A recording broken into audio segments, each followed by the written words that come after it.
We're making sure that we're not obligated to the inmate, that we're not dependent on the inmate. But that's why we're put in this position. We have to be better than them. Because if we don't respect ourselves, we can't expect the public to. How you guys doing today? It's Anthony Gangi, host of Tear Talk, and today we're going to discuss a little bit about body cams. Now again, I'm just going to give you my general thoughts. There's not a lot of information of how these body cams are going to be used in corrections. I know some facilities have started using them. I'm trying to get the information of how they're used, what's the procedure, what's the policy. But given that limited information, I still want to give a little bit of a dialogue on this. I'm very curious as to your input on this. This is what this vlog is going to be. I'm asking for your input or your thoughts on body cams. It was posted on my Facebook page and it became very controversial. The pros and the cons were put out there very aggressively. So I know we have these high feelings towards body cams either way, both ways, as you can tell from the comments on my Facebook page. So I'm going to give my thoughts. Again, very limited because I'm not really getting an understanding of how they're being employed. So when we come back from our sponsors, we're going to discuss this a little bit. As always, the show is Tear Talk. It's for you brave men and women that work behind the walls. So please, if you haven't, subscribe, interact, engage, comment, hit that bell. The bell's going to notify you every time I post up a video. I stand by for our sponsors.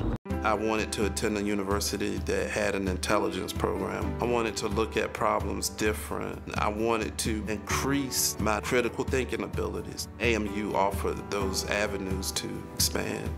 Obtaining your degree as an adult, you're actually paying yourself and investing in yourself. You can't put a dollar on it, it's priceless. It's something that can never be taken away from you. American Military University. Learn from the leader.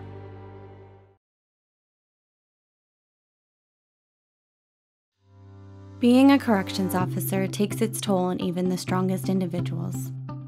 The constant need to perform at the highest level, putting your life at risk in a hostile environment, and the mental scarring of traumatic experiences.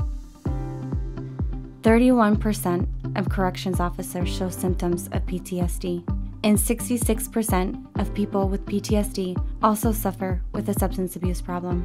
The Transformations First Responders program is specially designed to help veterans and officers heal from the grips of addiction and PTSD in a comfortable, supportive, and serene setting. You are not alone. If you have questions about the services we offer, give us a call at 866-762-8454 to get more information on this affordable and life-changing program. Thank you guys for listening to our sponsors. So this is a very controversial topic, very aggressive. You know, one side is for it aggressively and the other side is against it aggressively. And it's the extreme too. Like the side that's for it is because they feel that it will protect staff. And I got to agree with that end. But then there's the other side that's not for it that feel it's going to come after staff. And then I can understand that perspective as well. In my opinion, I've never been against cameras, whether it's a body cam or the cameras that surround us every day anyway. The only difference is the body cams have sound.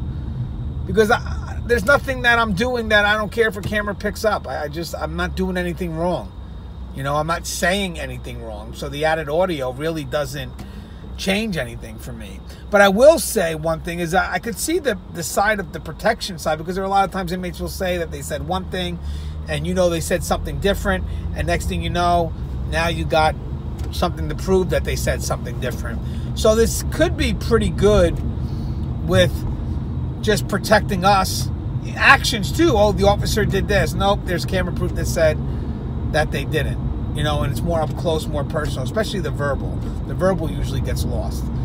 But it's good to have that body cam on. You know, I think it's going to protect us, and hopefully it will regulate some of the inmates' behavior because they know the cameras are on. But again, nothing's 100%. Most likely, I mean, you get inmates that still say foolish things knowing that their phone conversation is being recorded. But you figure once that camera's on, maybe there will be some type of self-regulation from the inmate because they know that the cameras are on. But again, nothing's 100%. The only problem is I'm looking up for information. I'm just very curious as to how these cameras are going to be employed, or more importantly, when are they going to be employed? Are they going to be employed throughout the whole day? So as soon as you get on your unit or your post, you put on the camera and it runs for 8 hours or 12 hours or 16 hours? Or is it going to be for every interaction you have with an inmate? Or is it just for emergency when a code pops off and automatically you got to push that cam to record. This is where I want to have the dialogue with you guys, because maybe you guys are familiar with it, or if I just present this as a topic, maybe you guys can add your thoughts on each level. Like, again, how would you feel with body cams? How would you feel if it's utilized throughout the day? How would you feel if it's utilized only through inmate interactions? Or how would you feel if it's utilized only when there's a code? I'm very curious to get your thoughts. And as I said, I'm trying to find out more information. It's very hard. So generally speaking, I'm okay with the body cams. I have no concern with it, only because it can protect us. It really can. 'Cause I deal with false allegations all the time. You know, I deal with inmates saying one thing and we know it's not true, and just a matter of trying to get that audio. That audio could help us out. But again, nothing to hide. You know, we do our job, and who cares if the camera's on or not? We still do our job professionally. For those that are concerned about it, I'm trying to see if there's reasons outside of what I just mentioned. Most likely the reasons I get are just that they feel that it could jeopardize them, but I just don't see how, as long as you're doing what you're supposed to be doing. So maybe you guys can add to that. That's where I would like to get your perspective. But again, there's really no specifics on how these are going to be employed, so maybe we could jump above. I know there are some facilities that are using this already, but again, I can't find the specifics as to how they're using it, when they're using it. So I love your comments on it. It's a very controversial topic. I know that we can discuss it professionally. Again, my opinion, I do have an opinion. I'm okay with it.